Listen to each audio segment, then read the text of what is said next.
I'm in the process of converting this room, or rather large cupboard, into a place that I can make stuff in.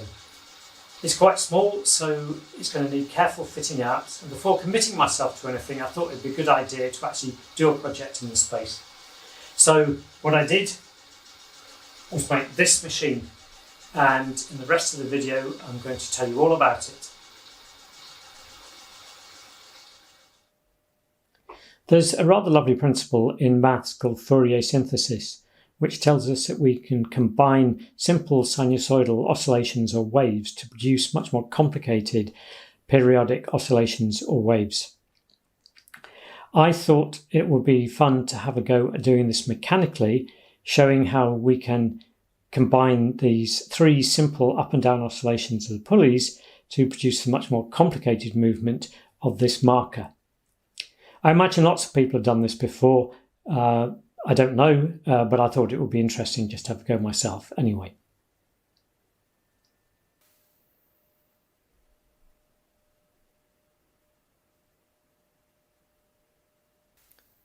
I used a motor and gears to get the motions I needed. The leftmost gear goes round rather slowly and has a long arm attached to it. The middle gear goes round 3 times as fast, and its arm is a third as long as the first gear.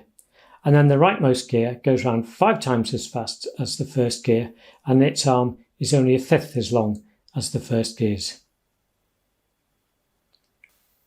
So these gears pull strings up and down,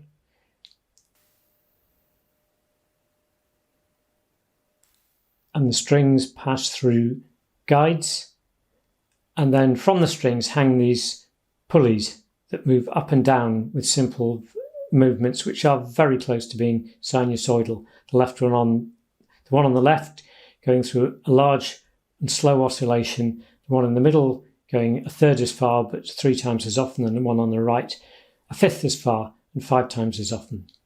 And if we carry on going down,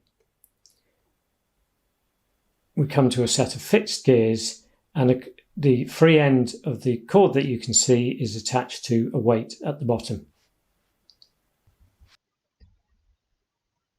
The string's fixed at the left-hand end, and it's hanging free at the right-hand end with the weight dangling off the end of it out of shot.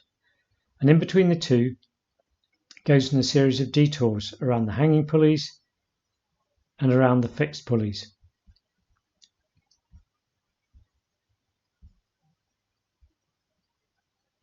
Now the length of each detour depends upon the movement of the pulley.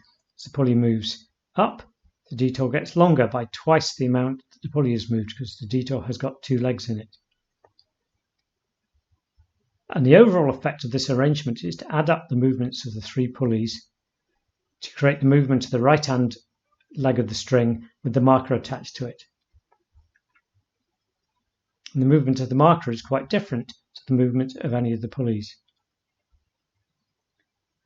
If you watch the pulleys, you can see that at the end of the motion, they're all arguing with each other about which way that marker should move. But every so often, they stop bickering and agree, and up goes the marker. And then they disagree with each other for a bit more, and then they agree, and down it goes.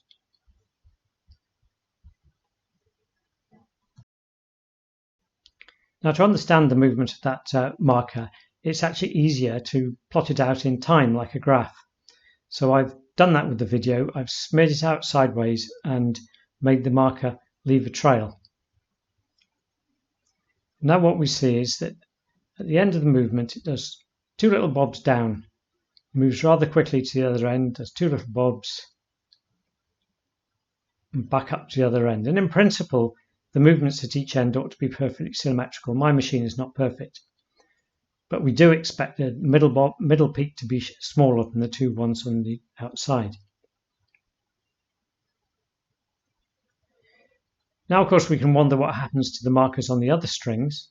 So here they are, moving up and down. And again, these movements are quite complicated, and it's easier to understand them if we look at the graphs. Here's the graph of the left-hand marker. It simply follows the movement of the left-hand pulley, giving a smooth sinusoidal up and down movement. Now, if we add in the movement of the middle pulley, that steepens the rises, and it also adds a little dent into the peaks and the troughs of the movement.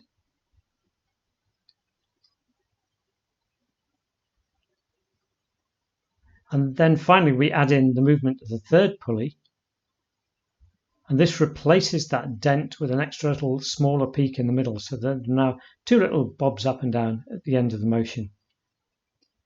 And if we were to add a fourth pulley that moved 7 times more frequently than the first pulley with 1/7 the amplitude, we get even steeper rises and 3 little bobs at each end of the motion. And we could add a fifth pulley with 9 times the frequency of the first one and 1/9 the amplitude, and that would give us an extra little bob at each end.